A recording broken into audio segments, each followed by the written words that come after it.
जो ट्रोपोस्फियर है first layer यानी धरातल से 14 किलोमीटर की ऊंचाई पे जो है वो बहुत ही इंपॉर्टेंट है, क्योंकि इसमें आपका बादलों का निर्माण होता है और वर्षा होती है।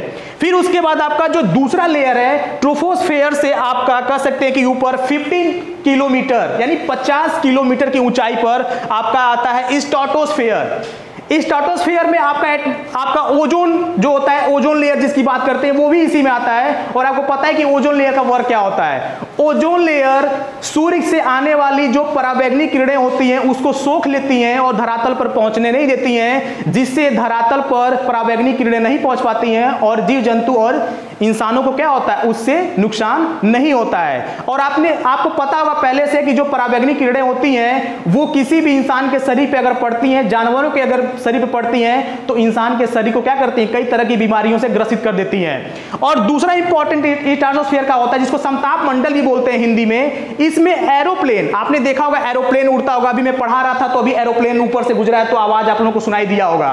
तो एरोप्लेन जो होता है वो इसी स्ट्रेटोस्फियर में यानी समताप मंडल में उड़ाया जाता है, क्योंकि इस मंडल में किसी प्रकार के धूल और कण नहीं होते हैं, बिल्कुल साफ और स्वच्छ कह सकते हैं कि वातावरण होता है आपके स्ट्रेटोस्फियर में। ठीक है। और जो थर्ड आपका जो लेयर है वो है मेसोस्फियर। और मेसोस्फियर जो कि आपके स्ट्रेटोस्फियर से आपके 85 किलोमीटर के ऊपर होते हैं। 85 किलोमीटर नोट करते रहिएगा आप लोग। मेसोस्फियर, जैसा कि आप लोग पता होगा कि रात में आप लोग जब कभी छत पे रहते हैं तो आप देखते होंगे तारा क्या होता है, टूट कर गिरता है, जलता हुआ आता है और बुझ जाता है। तो आप कहते हैं ना तारा टूटा है, मन्नत मांग लेते हैं कुछ भी मिलेगा।